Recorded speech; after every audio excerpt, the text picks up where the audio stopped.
So this is what happens when you try to... Slow down, buddy. This is what happens when you try to take a curve at 60 miles an hour. Slow down, slow down, slow down!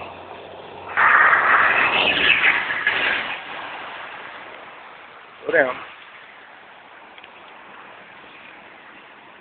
When you try to take a curve at 60 miles an hour with a gravel hauler.